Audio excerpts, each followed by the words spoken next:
Bonjour tout le monde. J'espère que ça fonctionne. Ça fait très longtemps que j'ai pas fait cet exercice-là.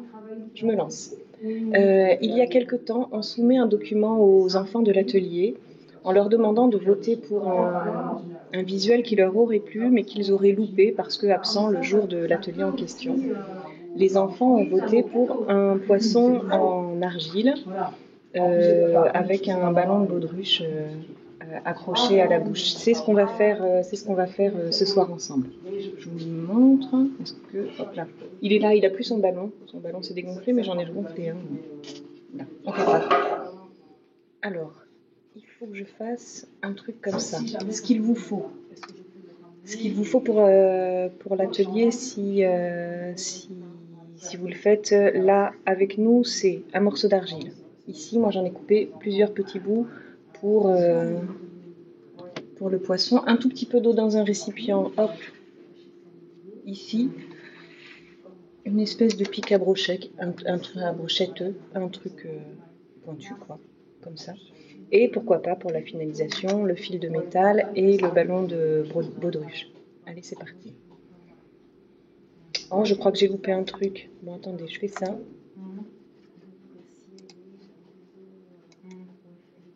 Bon, j'espère que vous voyez ce que je fais. On verra, je testerai pour voir si ça a bien marché. Donc vous avez votre morceau d'argile. Vous avez isolé deux morceaux petits, un tout petit, un moyen. Et le gros, vous l'avez dans votre main. On va utiliser la paume de la main et battre un peu l'argile comme ça. Pour ceux qui viennent en atelier, ils ont l'habitude. C'est pour raffermir un peu l'argile, chasser les bulles d'air qu'il pourrait y avoir à l'intérieur. Ah, attendez, j'ai pas fait ça. Oh, non, là je crois que j'ai loupé. Bougez pas. Bon, je laisse comme ça. Donc vous tapez. Vous tapez pas de toutes vos forces, mais quand même avec un geste un petit peu énergique. Donc c'est pareil pour les enfants qui ont l'habitude de venir en atelier. Je demande souvent, lorsqu'il y a une espèce de ride comme ça qui se forme, de caresser vraiment tout doux. Hop, pour l'éliminer. Et ce que je vous demande, c'est de faire une espèce de patate comme ça.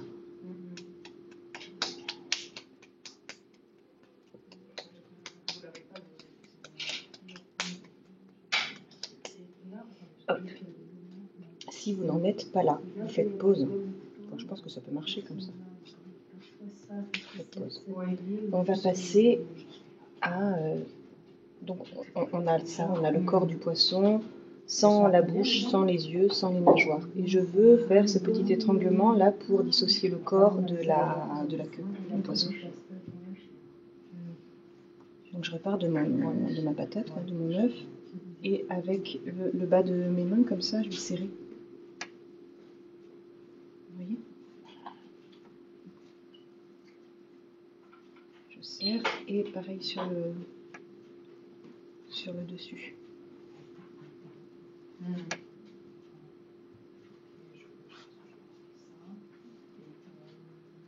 Maintenant, je peux prendre ma patate dans mes mains et avec mes doigts comme ça, faire une pince pour pouvoir vraiment étrangler. Et vous n'oubliez pas toujours de caresser parce que votre argile est gorgée d'eau. Et lorsqu'elle va sécher, toutes les petites bosses vont devenir de grosses bosses. Et tous les petits creux vont devenir de gros creux. Donc du coup, il faut vraiment bien lisser sa pâte.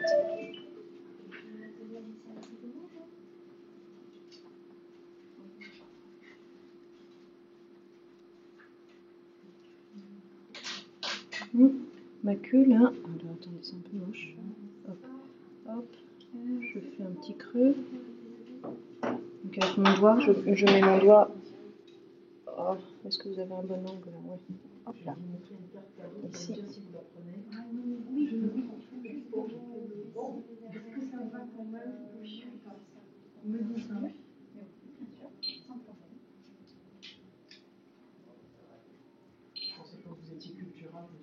Ah, pardon.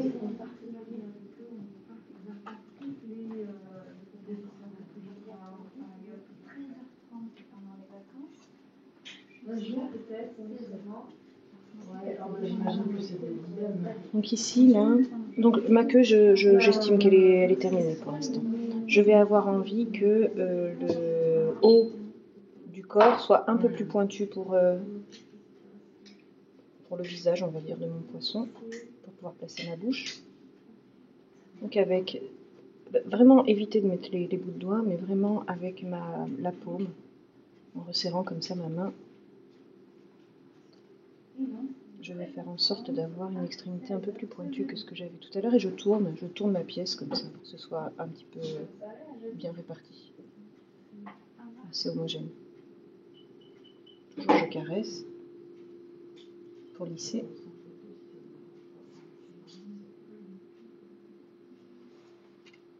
J'oblige les gens derrière moi à parler tout bas. Du coup, je parle tout bas aussi.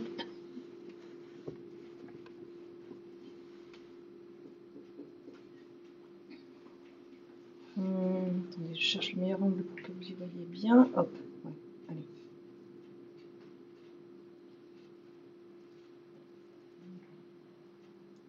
Je vais placer mes nageoires. Donc je pose le poisson devant moi, la queue par là, la bouche devant moi. Et je vais faire 2 petites marques sur les côtés comme ça.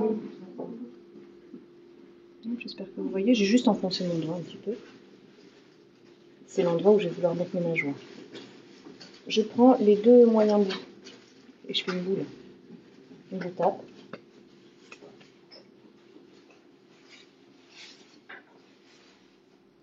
Et je fais une boule. Une boule, même si elle est un peu moche, c'est pas grave. On va l'abîmer en fait, quand on va la souder au corps du poisson. Donc je mets 2 espèces de boules à peu près de la même taille. Je les pince un tout petit peu. Et je vais, attendez, j'ai oublié un truc. Avec mon pic à brochette là, je vais faire des petites stries, hop, de part et d'autre. J'humidifie. Et pareil sur la terre que je vais accrocher.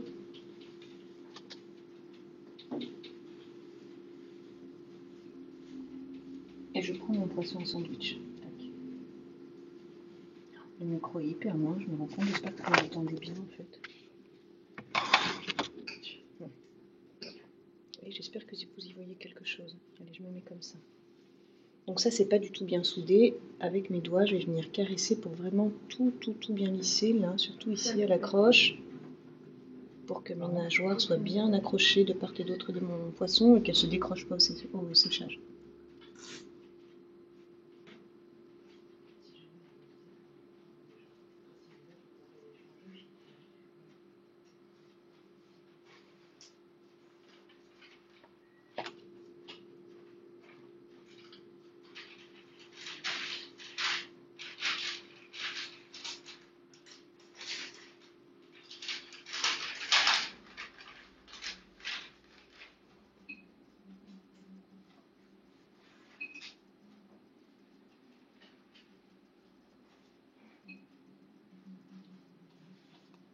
Vous allez automatiquement abîmer la partie que vous tenez, c'est pas grave du tout, on relisse au fur et à mesure. Donc j'ai une nageoire, c'est une sacrée nageoire. De fait, je vais passer de l'autre côté. J'ai 2 paillettes qui se sont invitées sur mon poisson. Allez, je passe à l'autre côté. Donc vous voyez là, j'ai vraiment, comment je peux vous montrer? Ouais, ça c'est pas bien soudé et là ça va. Allez, je m'attaque ici. On caresse comme si on avait un petit chaton dans les mains, avec fermeté mais vraiment délicatesse, sans appuyer comme une brute.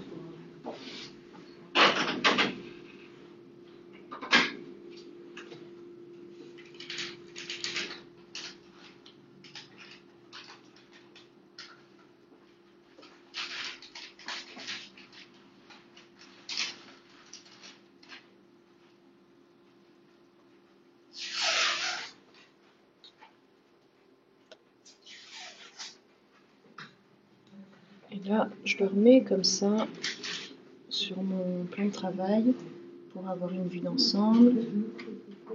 Je vais chercher la symétrie, ça veut dire que mon petit nez, là, il doit être bien centré par rapport au reste du corps. Et je lisse tout le temps.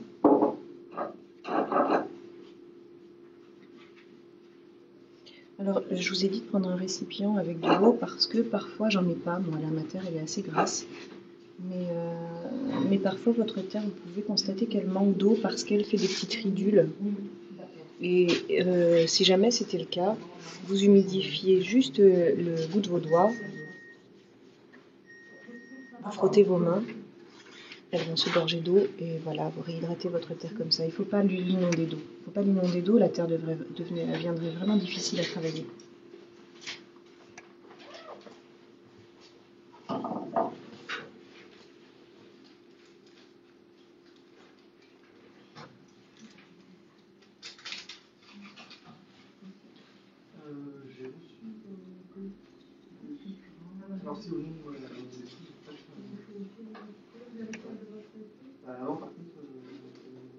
Je sais que c'est pour le respect,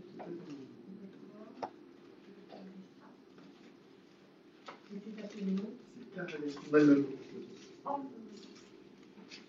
J'essaie de le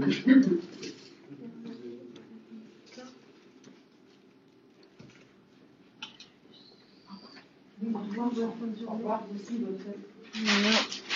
quelque chose comme ça. Je le laisse comme ça pour l'instant. Je vais m'attaquer aux yeux de mon poisson que je vais placer là. Donc, comme tout à l'heure, avec mes doigts, je fais deux petites empreintes discrètes pour marquer leur emplacement. Et c'est ce tout petit morceau de terre là qui commence à sécher. C'est pas très bien de l'avoir fait comme ça. Vous pouvez le laisser sur un chiffon humide en fait, parce qu'autrement la terre sèche hyper vite. Donc je fais deux petites boules.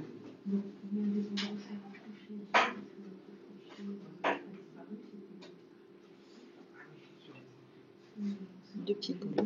Même rituel que tout à l'heure. Des petites stries, là où j'ai fait mes empreintes. Hop. Je mets de l'eau.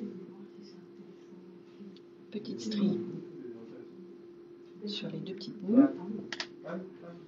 Et strie contre strie, puis non, c'est pas facile à dire. Tac. Et tac. Je place les yeux de mon poisson. Je crois que vous ne voyez rien. Hop. Voilà. Et là, j'aplatis pour bien les souder au reste de ma terre.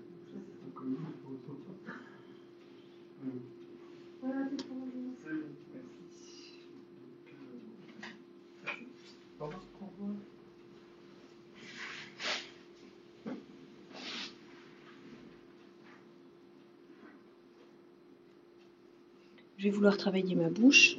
Je reprends mon petit bâton et je vais tracer un trou. Enfin, je vais tracer un trou, j'enfonce mon outil. Je reprends un petit morceau de terre et je veux deux petits colombins. Deux petits vers de terre, là. Écrabouiller un peu sur les côtés, ça veut dire que je fais mon colombin classique et ensuite, juste sur les côtés, là, avec les deux doigts pour aplatir, en fait. C'est peut-être un peu gros, ça. J'en enlève une partie, c'est trop gros. Il faut vraiment que ce soit tout petit. Il m'en faudra deux, par contre. Donc, je refais ma boule. Mon colombin, donc là, je me mets au milieu de mon petit morceau de terre. C'est pas facile à voir à la caméra, j'imagine, parce que ma main recouvre la pièce. Mais voilà, ça me fait une espèce de petite chose comme ça. Et ensuite, avec les doigts, juste les extrémités du colombin. Pour avoir quelque chose d'un peu écrabouillé comme ça. Hop, hop, voilà. Et là, je le place. Je refais un petit stri. Pop, pop, pop. Je modifie.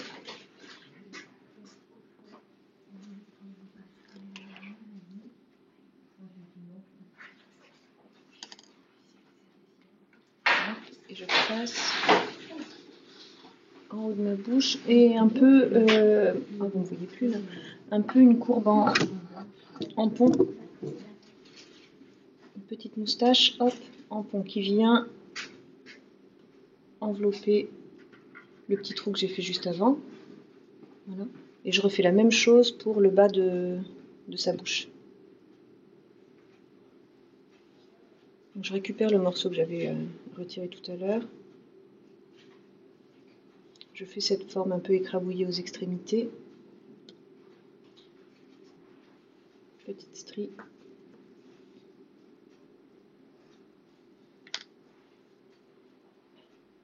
J'humidifie et je ne veux pas couvrir le trou que j'ai fait tout à l'heure. Attendez, je recherche mes petites stries. Tac, je les colle et je viens joindre les deux extrémités, enfin celle du petit colombin de tout à l'heure et les nouvelles. J'ai un petit trou, ouais, j'ai un petit trou ici, c'est pas hyper bien soudé, je sais pas si vous vous en rendez compte, avec un petit bout de terre ici, là. Je pince vraiment sur mon bout de doigt pour avoir ce qu'on appelle ici un petit pansement. Et je vais caresser, hop, je le dépose comme ça, et je caresse dessous la bouche. Donc ça, c'est vraiment pour être sûr que tout est bien accroché. Je recommence.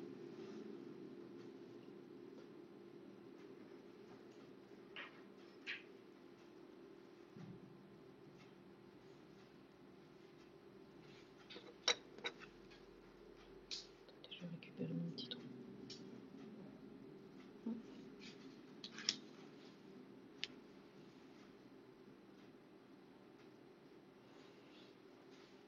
Bon, la forme de mon poisson est terminée.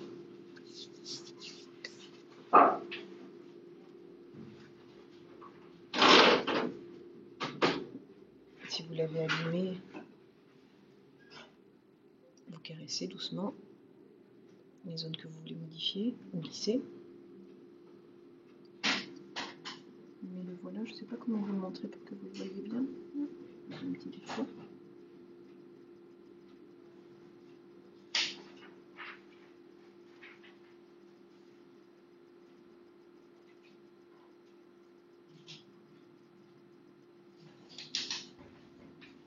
Allez, je vais lui mettre son ballon dans la bouche. Donc moi, juste avant le truc en vidéo, là, j'ai gonflé un petit ballon de baudruche et j'ai pris une tige de métal, attendez, je l'attrape. Donc une tige de métal que j'ai mis en L ici et en zigouille là, je l'ai tordu pour accrocher mon ballon. Comment je vais faire là pour la caméra? Je plante mon L dans le creux de sa bouche là. Donc, et je vais le coucher pour que vous vous rendiez compte. Bon, je le mets comme ça. Hop.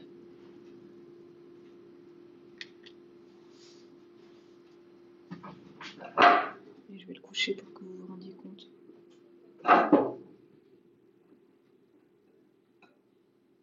Bon, voilà, j'ai terminé. Hop. Votre poisson, il va mettre 4-5 jours à sécher, il va devenir blanc. La terre en séchant va devenir un peu plus blanc. Je vais le retirer parce que vous voyez rien, ça prend toute la place sur la caméra. Voilà, il va mettre 4-5 jours à sécher, vous laissez sécher tranquillement. Et puis pour solidifier votre argile, vous pouvez vernir votre poisson. Le vernir ou mettre un durcisseur. Et le peindre, non, vous pouvez le peindre aussi avec de la peinture acrylique.